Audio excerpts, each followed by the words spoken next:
How about it, you creeps, you lunatics, mental defective? Oh, Jesus! We're flying over this cuckoo's nest to get to another cuckoo's nest. You guessed it, we're back at Kemah City Council. It's probably no secret that I don't really enjoy being up here. How many times do we have to hear this guy say the same thing? We have to stop targeting people. This town is terrible. This is a clown show. I have so much better things to do with my time than this nonsense. Where's Jack Nicholson when you need him? Jesus, I mean, you guys do nothing but complain about how you can't stand it in this place here, and then you haven't got the guts just to walk out? I mean, what do you think you are, for Christ's sake, crazy or something? Thanks for everybody attending tonight. Looking forward to the rest of the show. You know, this is enough. Your legacy is going to be what you accomplished, and I don't see a lot of that going on. Oh, hold on a minute, Steve Murray. It's time for Mayor Carl Joyner to make his scheduled mayor's report. I'm going to make a motion to table mayor's comments until the first meeting in June. Second. Yes, City Council actually voted to prohibit the mayor from giving his bi-monthly report to the people who elected him until June, after the next mayor's election is over. It's another example of what one Kemah resident called playground politics. Fast break! Fast break! Hit me, Chief! Hit me, baby! But let's talk about serious business. The Highway 146 expansion. TxDOT is rebuilding the famous Kemah boat ramp destroyed in Hurricane Harvey as part of the road job. But Councilman Isaac Saldana now wants to move the boat ramp and take on the design of a new one. That's a terrible idea. That's a reckless idea. We know where he got the idea. Who else could it be? Matt Wiggins, the former mayor. Hey Wayne, how you doing, man? Miss you. And he wants to put the ramp on property he used to own.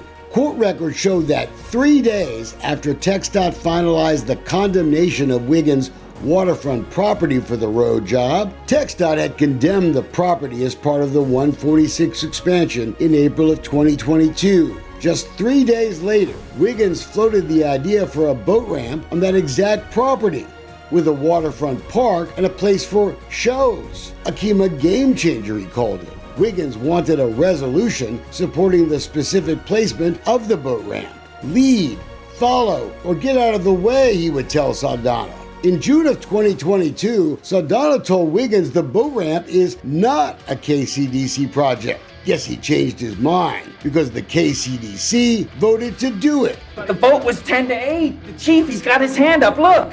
And on this night, Kemah City Council was voting to say yes to a resolution to redesign what TxDOT had already done. But even Wiggins' buddy, Doug Meisinger, was afraid to vote for it. I sure don't want to start it right as we're getting into campaign season because, let's be honest, these things just turn into YouTube scripts anyway.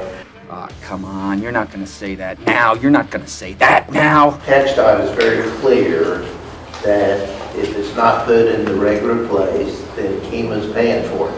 So I think it's a little early to do a resolution until we know what the cost of Kemah is. The vote to find a letter from TxDOT that moving the boat ramp would cost Kemah a lot of money and big delays in the project. They sent a letter several months ago. Do we have a copy of it? We do. Quoting, any deviation to the boat ramp would require a new permit, which will take approximately 18 months to obtain. An additional cost would be passed on to the city, TxDOT wrote. And if anybody thinks we're going to hand a design over to TxDOT, they're going to build it, zero chance. And I don't understand why we're taking on the financial risk of this entire conversation. There's zero financial commitment to it. Zero. Maybe TxDOT will change its mind, but that could then delay the ramp for Kemah voters for another year and a half. And we didn't hear any mention publicly of something else we saw in Matt Wiggins' boat ramp notes, rerouting and installing a pipe from the pump station on Texas to the Clear Creek Channel, a cost of $490,000. Why? And who's going to pay for it? There's a bigger story here, one that we've seen repeated in other Galveston and Brazoria County towns. Freeport, Dickinson, fights between mayors and the town's appointed economic development boards. It's especially problematic in the tourist town of Kemah, where the KCDC controls 40% of Kemah's tax money. Patients are not allowed in the nurse's station.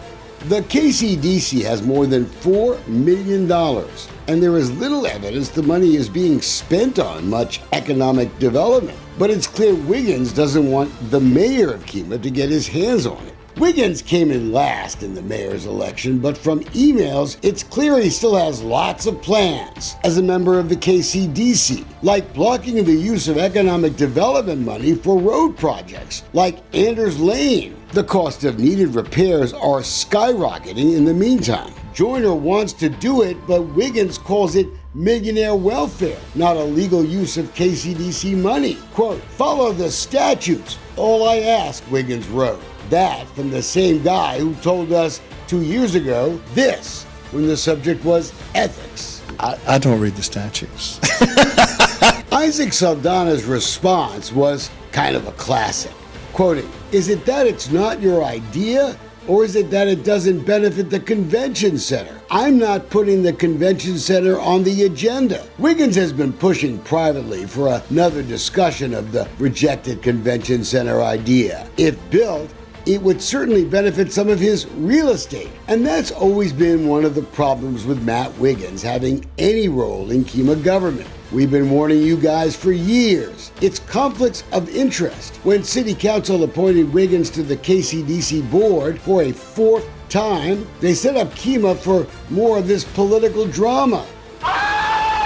It's the fourth time that Matt Wiggins has been on the KCDC board, and City Council appointed him even though he was facing criminal charges for the alleged misuse of the town's water fund money. Wiggins' trial is set for early February. He's also just been hit with a lawsuit on a controversial real estate deal. It was Wiggins who first cried corruption on the City Hall remodeling project. We can't find money. We're missing money. Councilwoman Teresa Vasquez Evans told all of Kemah there was money missing from the City Hall project, but she doesn't want you to see what investigators actually found. That's unfair to the taxpayers who paid more than $30,000 for this investigation. Mayor Joyner has even had to sue his own city to try to make the investigation public because he says it will clear him of any allegations of wrongdoing. I don't blame him.